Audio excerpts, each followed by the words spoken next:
the senses. All glory to Srila Prabhupada. Om Namo Bhagavate Vasudevaya. Om Namo Bhagavate Vasudevaya. Om Namo Bhagavate Vasudevaya.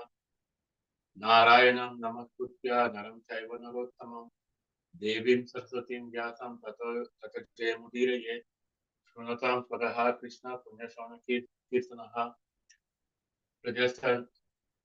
Pradyantasto Yahabadrani Vidinoti Utsatam Nashta Praishava Badreshu Nityam Bhagavati Sevaya Bhagavati Uttama Sloke Bhaktir Bhavati Neshtaki.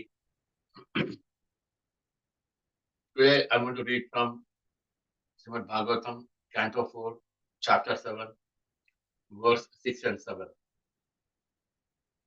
Maitreya Uvacha Tada Sarvani Bhutane Shrutva Vidusto Maditam Vidustamoditam Paritushtamri Sata Sadhu Sadva Iti Atharva Bhuvan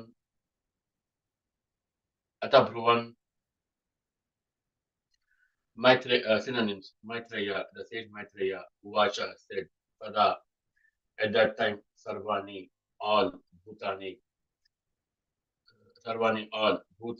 personalities, Sutva, after hearing, Vidushtama, the best of the benedictors, Lord Shiva, Uditam, spoken by Paritushta, being satisfied, Atma Vihi, by heart and soul, Tata, my dear Vidura, Sadhu, well done, Iti, thus, Ata Apruvan, as we have said. Translation purport by His Divine Grace, A.C. Bhaktivedanta Swami Prabhupada, Srila Prabhupada ki Jai.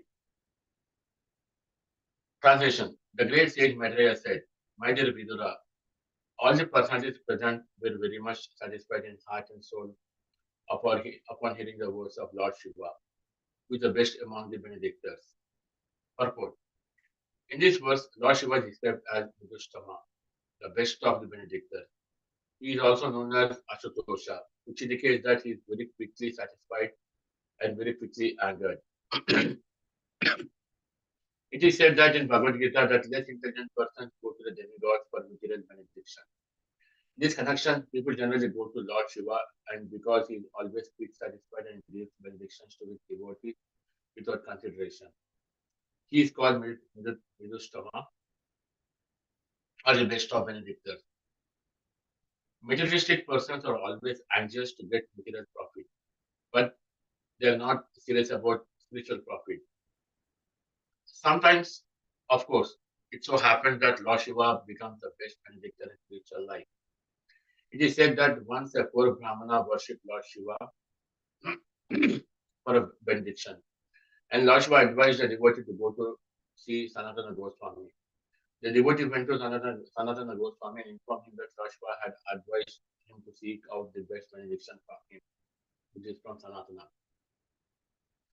Sanatana had a touchstone with him, which he kept with the garbage. On the request of poor Brahmana, Sanatana Goswami gave him the touchstone.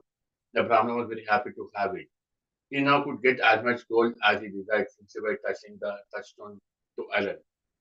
But after he left Sanatana, he thought, if a touchstone is the best benediction, why has Sanatana Goswami kept it with garbage?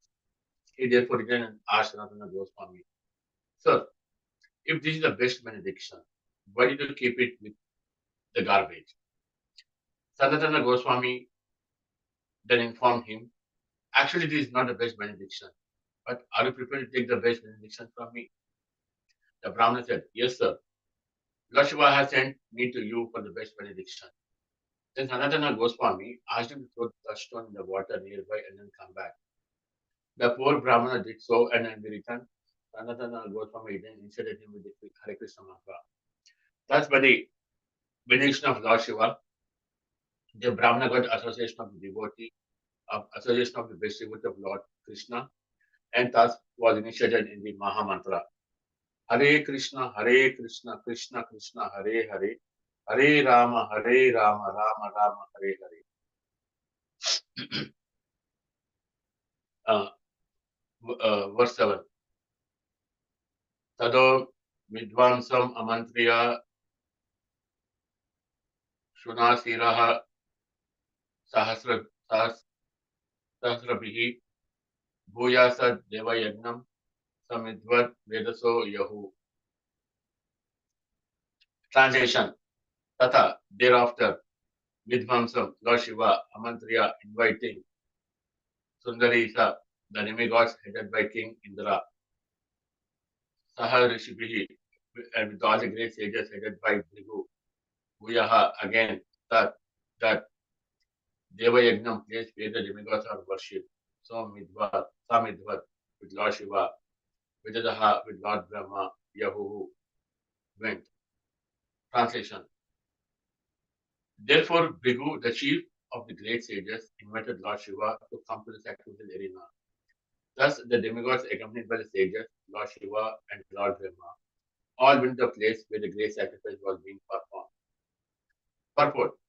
The whole sacrifice arranged by King Daksha has been disturbed by Lord Shiva. Therefore, all demigods present there, along with Lord Brahman's great sages, specifically requested Lord Shiva to come and revive the sacrificial fire. There is a common phrase, Shiva Hina Yagna. Any sacrifice without the presence of Lord Shiva is baffled. Lord Vishnu is Yagneshwara, the supreme personality in the matter of sacrifice. Yet in each yagna it is necessary for all the demigods headed by Lord Brahma and Lord Shiva to be present. Namo Om Vishnu Padaya Krishna Pestaya Bhutale Srimate Bhakti Vedanta Swami Namine Namaste Saraswate Devi Gauravani Pacharine Nirvishesha Sunyavadi Pashate Deshatari Jai Sri Krishna Chaitanya Prabhu Nityananda Sri Advaita Gadadhara Srivasadi Gaurav Bhakta Vrinda Hare Krishna, Krishna Krishna, Hare Hare, Hare Rama, Rama Rama, Hare Hare. I would like to seek blessing from all the assembled Vaishnavas and thank you for giving me an opportunity to purify myself. Please forgive me for any shortcoming or adding my own interpretation. I've taken purport and an explanation given by His Holiness Srila Krishnanda Swami and given in 2003. Here we see that Lord Shiva is in meditation. After a while, Lord Mahavishnu appears in front of Lord Sadasiva and asks a question to Lord Sadasiva. Oh Lord Sadasiva, you came to this material universe. What is your intention of coming into this material universe? Lord Sadasiva replies, I am looking at poor conditioned souls who are so much covered by material desire, and I want to do something to help them. But Lord Vishnu, I need your support. Oh, said Mahavishnu, and it's very nice to come with the intention and help these poor conditioned souls. Lord Vishnu embraced Lord Sadasiva. Both of them started again. Do you know that Lord Krishna will come into this world as Chaitanya Mahaprabhu? Do you know?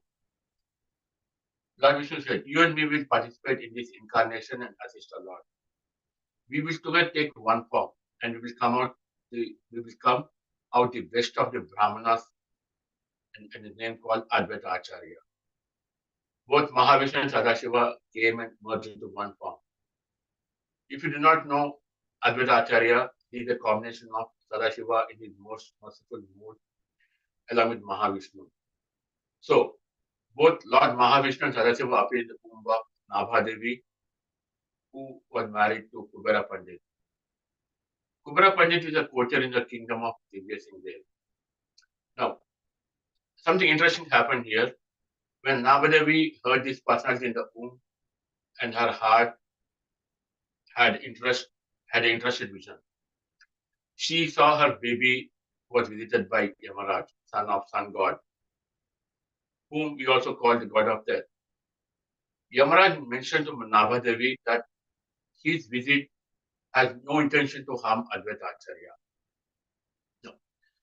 While Advaita Acharya is in the womb of Nabha Devi, Yamaraj asked Advaita Acharya, hey, if you come to this world and teach us about Lord, where is my work to punish sinners? There will be no sinners left.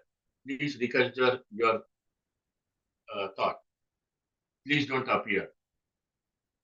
On the contrary, Advaita Acharya says that I will appear as mentioned by Namadevi. However, I have two missions. My first mission is to spread the holy name of Lord Krishna around and around the world, and a lot of chanting of Hare Krishna Mahamantra. Now, my second mission is even better than the first mission, and it will be so good that I will sit on the bank of river Ganges and call Lord in a very loud voice. In that way, the Lord will appear and appear in his most merciful incarnation as Chaitanya Mahaprabhu.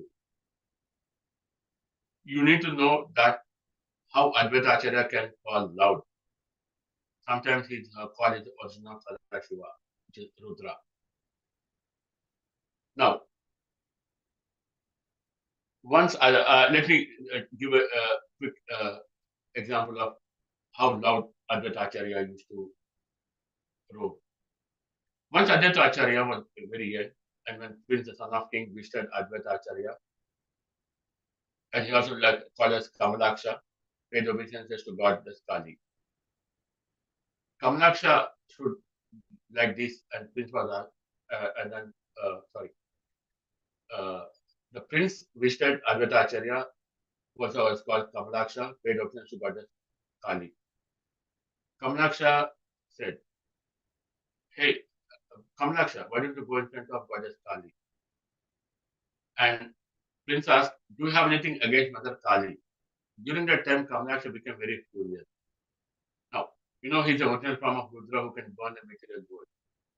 He just gave one big roar. And when the prince heard roar, he fell down dead.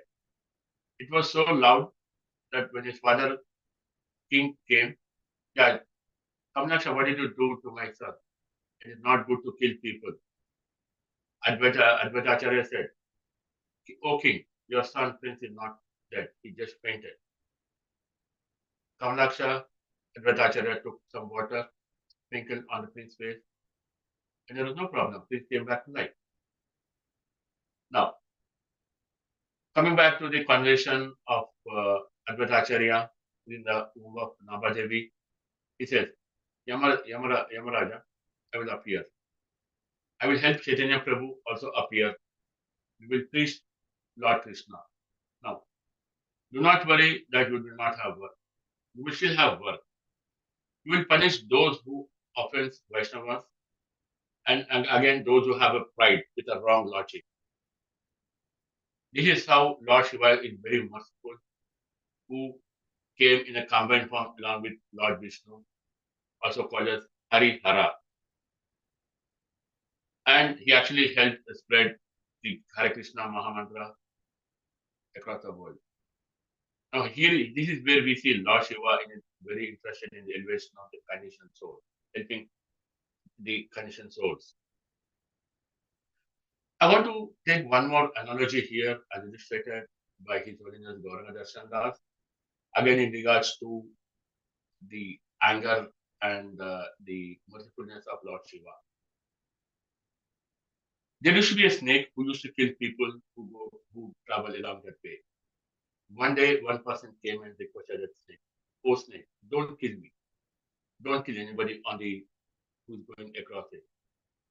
The snake immediately accepted the request and said, "Okay, I will not kill anyone." Probably after a week, when the same person was traveling again, he saw the snake was wounded. And again the person asked, "Hey, what happened? Why am I seeing wounds on your body?" The snake replied, "Sir, you told me not to kill anybody, hence I'm not killing anybody."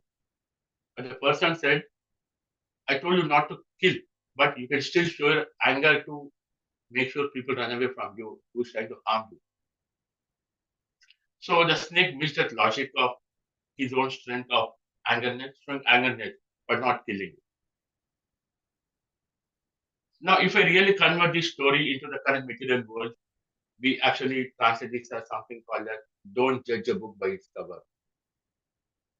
Now, if you see a person, somebody talking to another person or angry, we immediately categorize him as an anger person. But that is purely our interpretation of the other person, which is actually wrong. What I see this is we see that this is lacking in diminishing and more diminishing in today's people's mind and view. And how they are diminishing? Because their mind is full of tied up with the material world, want and need of desire, material desires. I would like to give one more interesting fact. Now, in the last 4 to 5 chapters, we see that King Daksha Prajapati cursed and blasphemed Lord Shiva, who is not only a supreme soul but also son-in-law of Daksha.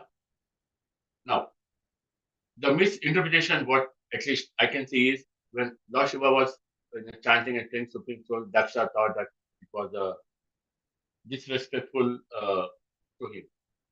But Daksha could not understand the other side of the uh, story, which is Lord Shiva is trying to pray. Lord Shiva is praying to all the supreme souls, which includes even Daksha. Now, the first sacrifice was done when Daksha blasphemed Shiva. Shiva, who was very angry person, but still left because he couldn't hear any more words. The Daksha got mercy from Lord Shiva only at the third time when he was doing the yajna, and after getting a lot of into a lot of trouble. He not only got a goat head, a lot of people who attended the sacrifice arena either got killed or their limbs got cut, which is not a good thing. Just because of one person's misinterpretation, the whole scenario was in a different state altogether. Sometimes, when we even perform some rituals at home or any place, we seek the blessing from the people who attended the event, along with asking for forgiveness for any mistake, knowingly or unknowingly. With this, I would like to end with two beautiful slokas which became very dear to me during my journey in the Krishna consciousness. The first one is Om Agnana Timrantasya Gnanandana Shalakaya Chakrum Nilitam Yena Tasmai Shri Gurave Namaha. More than this, there is one more sloka which became very dear, and I see myself getting into the transformation. And then this is one thing which I always hear every day, which means Harer Nama Harer Nama Iva Kevalam Kalam Nastyeva Nastyeva Nastyeva Gatiranyada. In this age of quarrel and hypocrisy, the only means of deliverance is chanting the holy name of the Lord. There is no other way, and no other way. With this, I would like to end my purport.